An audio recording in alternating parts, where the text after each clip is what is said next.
Alfonso IV de Portugal daba inicio a la guerra con Castilla, molesto por el trato que Alfonso XI daba a su esposa María, hija de Alfonso, hija suya.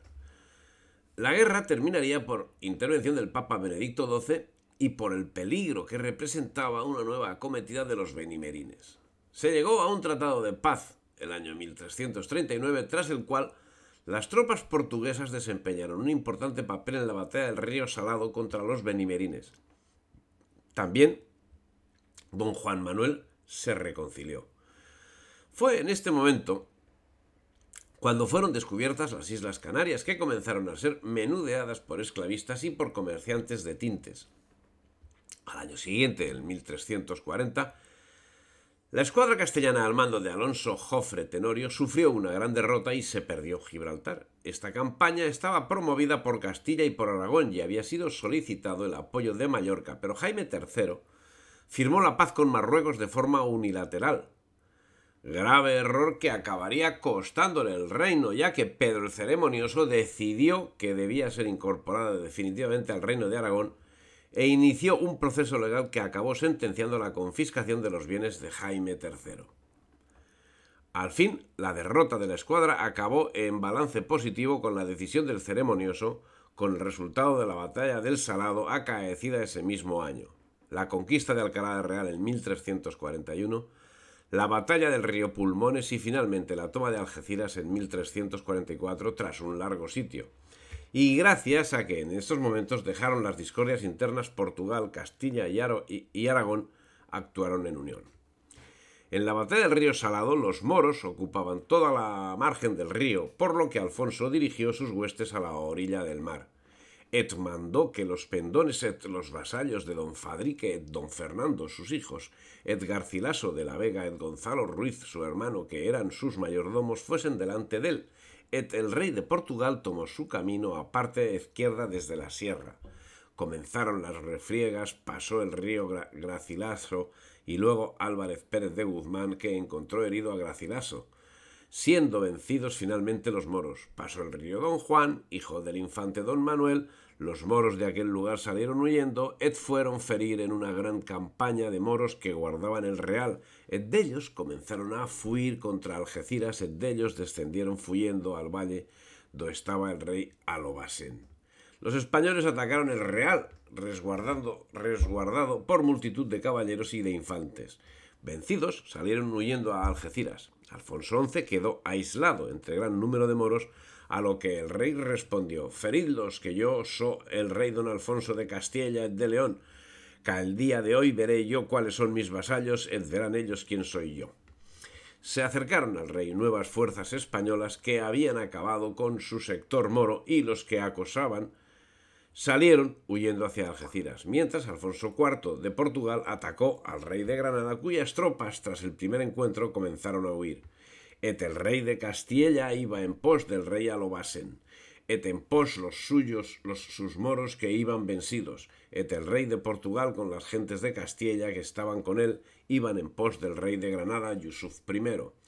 El 30 de octubre de 1340, la batalla del Salado significó el fin de las intervenciones militares de los africanos. Granada quedaba definitivamente sola ante el empuje de España, y en parte gracias a esta situación, los árabes se vieron volcados a la necesidad del desarrollo máximo de las técnicas de regadío. Como consecuencia de la deslealtad del reino de Mallorca en 1340, Pedro el Ceremonioso se anexionó el reino en 1344 y constituyó los condados del Rosellón y Cerdaña, gobernándose ambos desde Perpiñán. Pero Montpellier, Omelades y Carlades quedaban en manos del destronado rey de Mallorca, quien acabaría vendiendo Montpellier al rey de Francia el año 1349.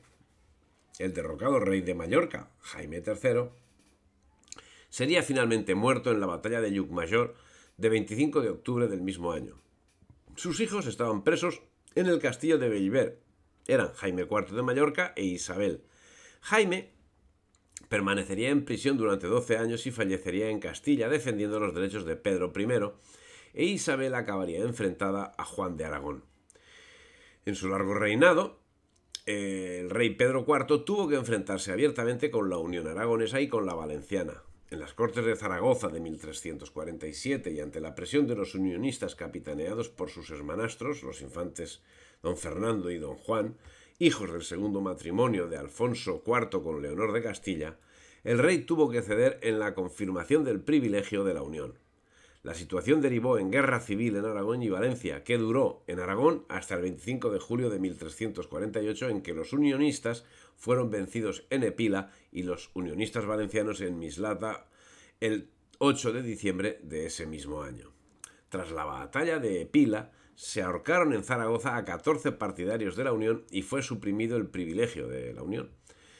Pero ese no fue el único de los males. Si el año 1333 fue bautizado como lo mal any primer, dada la hambruna padecida en 1343, los valencianos calificarían este año como de la gran fam, que sirvió de preparación para la llegada de la peste negra declarada en la primavera de 1348, estando el rey en Valencia, circunstancia que venía a unirse a una nueva no menos desagradable, cual era la noticia de que en Palermo se había originado una rebelión con gran matanza de aragoneses.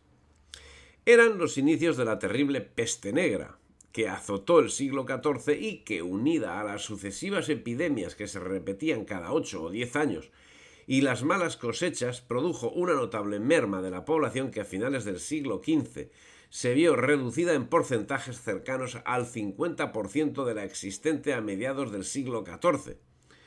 Como consecuencia de la peste, muchas tierras quedaron abandonadas y por lo que se refiere a Portugal existen testimonios documentales de numerosos lugares que se despoblaron tras el impacto de la pestilencia. Tales fueron Ponte de Lima, Santar, Valle de Lobo, Ferreira, etc. Y en el Cabildo Catedralicio de Burgos del año 1352 constan como vacías diversas heredades presumiblemente a consecuencia de la peste negra. El Becerro de las Beetrías, confeccionado hacia 1352, registra numerosos núcleos de población de la cuenca del Duero abandonados. No indica el motivo por el cual están abandonados, pero seguramente es consecuencia de la gran mortandad ocasionada por la peste negra. En algunos casos se menciona explícitamente la peste, como en Estepar, de donde se dice: desde la mortandad acá non pagan martiniega que se yermó de dicho lugar. El obispado de Palencia, contrastando una estadística de la diócesis del año 1345 con el mencionado Becerro de las Beetrías, ha llegado a la conclusión de que sobre un total de 420 lugares que figuran en el primer testimonio documental, 88 habían desaparecido en el segundo, es decir, el 20,9%. La causa de dicho abandono no podía ser otra sino la difusión de la peste negra en el territorio. Más datos al respecto señalan que entre 1348 y 1385 la población de Teruel disminuyó en un 37%. En la Plana de Vic, la población experimentó un retroceso espectacular, pasando de unos 16.500 habitantes a solo 5.500. Lo que representaría la pérdida de unos 2/3 de sus efectivos demográficos. En Mallorca pereció el 4,4% de los habitantes de la ciudad de Palma y el 23,5% de los residentes en los núcleos rurales. Curioso que en los sitios menos poblados el porcentaje fuese mayor. Si de la corona de Aragón pasamos al reino de Navarra, encontraremos un panorama semejante. Así, en la merindad de Estella hubo un brusco descenso poblacional entre 1330 y 1350, siendo lógico pensar que la causa principal del mismo fuera la gran mortandad ocasionada por la peste. La peste, procedente de Oriente, había entrado en marzo por Baleares y se extendió rápidamente por Tarragona, Barcelona, Valencia, Almería, Huesca y Zaragoza, llegando en octubre a Asturias y a Portugal. Y en 1350 se cobró la vida de Alfonso XI en Gibraltar, plaza que estaba asediando. Según algunos autores, la gran beneficiaria de la peste negra fue la ganadería lanar, cuya expansión, a lo que parece, tuvo mucho que ver con la propagación de la gran mortandad. Y el gran perjudicado, el pueblo judío, que para 1350, cuando en Aragón comenzó a contarse el tiempo por la era de nuestro Señor Jesucristo, sufrió una gran animadversión popular como consecuencia de la función que desarrollaban como recaudadores de tributos, oficio despreciado por todos, que era bien recibido por los reyes y muy especialmente por el rey de Castilla, Pedro el Cruel. Si te ha gustado el vídeo, dale me gusta, difunde y suscríbete al canal.